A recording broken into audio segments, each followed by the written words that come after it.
Australia আসার পরে ঝালমুড়ির প্রতি ক্রেভিংটা যেন আরও বেড়ে গিয়েছে।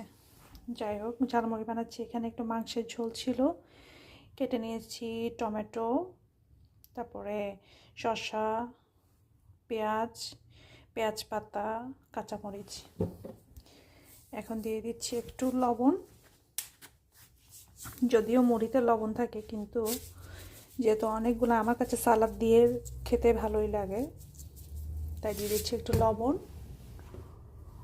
তারপরে দিয়ে দিব মুড়ি,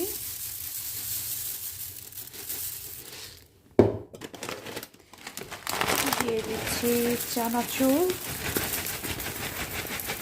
এটা ঝুরি ভাজা, আর সরিষার তেল, আর একটু লেবুর রস। এখন সব ভালো করে মিক্স করব।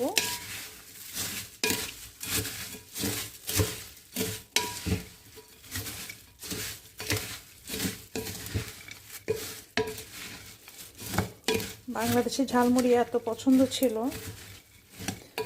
এখানেও দোকানে পাওয়া যায়, কিন্তু এরকম টেস্টিটা বাংলাদেশে মামাদের হাতে ঝালমুড়ি যত মজা। যাই হোক, এই হয়ে গেল আমার ঝালমুড়ি মাখা। এখন এটা খাবো, আলহামদুলিল্লাহ। ঠিক আছে, আল্লাহ হাফেজ।